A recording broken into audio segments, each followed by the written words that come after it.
Now, I've said this multiple times before in the past, and I'll say it again, but there's really more than one reason as to why the official Acolyte trailer has been ratioed across the board, something that we have never seen before when it comes to past Star Wars movies and or TV shows under Disney. Not like this. We have never seen anything like this ratioed to this degree when it comes to, in this scenario, with the Acolyte series. It's not just limited to how fans feel about the look of the trailer and how it flows from start to finish, but it's also, of course, catered to what Leslye Headland, the director and the showrunner of this series, has been saying about the show and about Star Wars fans in general.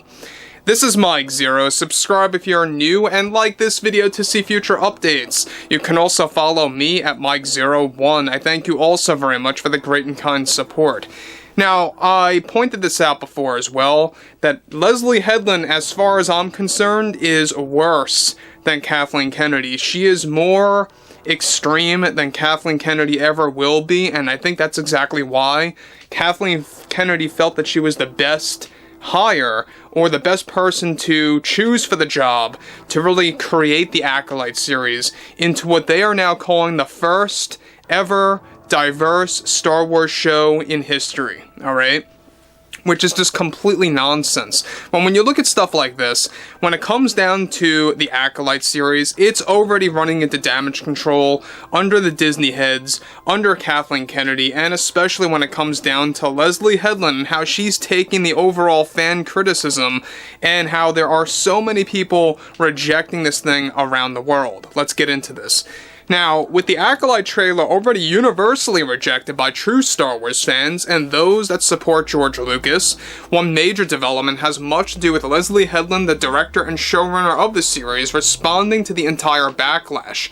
Now, Headland went on to deliver the following as a form of damage control.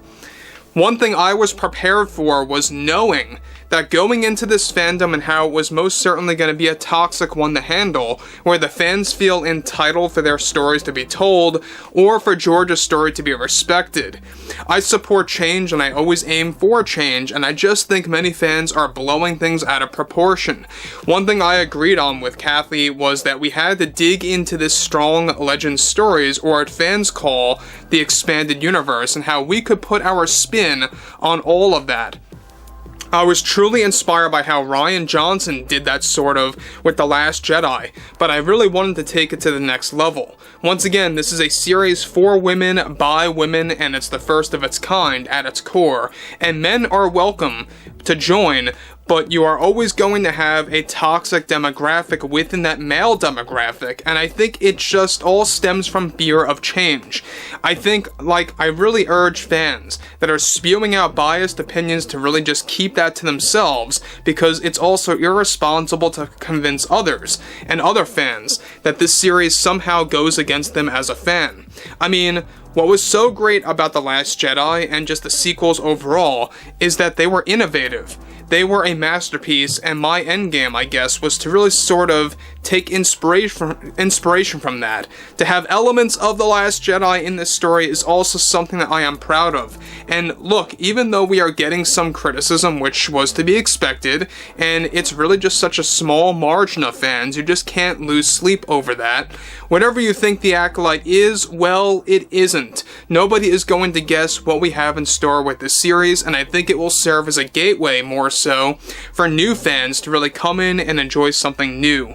Diversity was our #1 goal and priority with this series, and for those that have a problem with that, then I think it's just further proof that this world needs some serious fixing. I couldn't be happier with what we came up with, and we already have a tentative plan with a Season 2 in the works that I think will take things further with how we want to implement diversity and equality in the show. Kathy really wants to make this the flagship series one day. At first, it was Mando, but I think it's time for the Acolyte to get that overall change. And that chance, you know? I just think that there are too many fans obsessed with George's vision and believe that this is the magic coin for Star Wars to become successful. Now guys, let me just stop here quick for 1 second about what Leslye Headland is spewing here. Now, basically what she is saying is that if you are into George Lucas' Star Wars, if you respect his vision, then that's not what Star Wars is all about anymore. Basically, she wants to change it, she wants to flip it upside down, and she's openly admitting that her #1 priority with the show was to cater to diversity and equality and all of that. And when you cater to that, and I point this out all the time, when you cater to that, you lose your focus of proper storytelling. You lose your focus of proper character development. That's when you get a lackluster series. That's exactly why this is going to be Madam Web 2.0 or She-Hulk 2.0. But at the grand scheme of things, this is most certainly going to be worse, or a worse situation, I should say, than The Last Jedi back in December of 2017. You know, I really do believe that, and a lot of people stand by my opinion on that, that this really is going to match up with the fan reception of The Last Jedi. In other words, it's going to have a very negative, reception, a very big backlash that we have never expected to see in the past couple of years now. Now, what's interesting about this further is that she goes on to conclude, the Skywalkers should not be relevant anymore. And I mean, that's also something that we needed to completely shift away from entirely to embrace the future. This is why I am rooting for Charmine and what she's doing with the Rey-focused Star Wars film that Kathy is producing right now. And I am so excited as both a fan and a director to see that actually coming together quite fast. But with the Acolyte, our goal is to break the rules of this franchise to really set a new foundation, to create new rules with what we are able to do. Now, guys, we all know that this show is going to be a mixture of Frozen, Kill Bill, The Matrix, and among other brands out there. That's why this trailer feels so out of touch with Star Wars. I mean, at first you feel like you're watching something with Kung Fu or The Matrix involved, and other elements of other major movies are thrown in there, but it's not just that. It's the dialogue, it's the way it's presented. It just seems like that this show is 100% catered to such a small minority of non-fans, and that's exactly why this series is going to fall completely flat. In fact, I think it's going to be worse than what happened with the Kenobi series and the whole Reva situation. Alright, if you thought that was bad, I think this is going to really kind of take the mantle of that. So overall, there's a lot of things happening here with Leslye Headland. You can see that she's getting very defensive. You can see that she is openly admitting that elements of The Last Jedi are spilling into the Acolyte.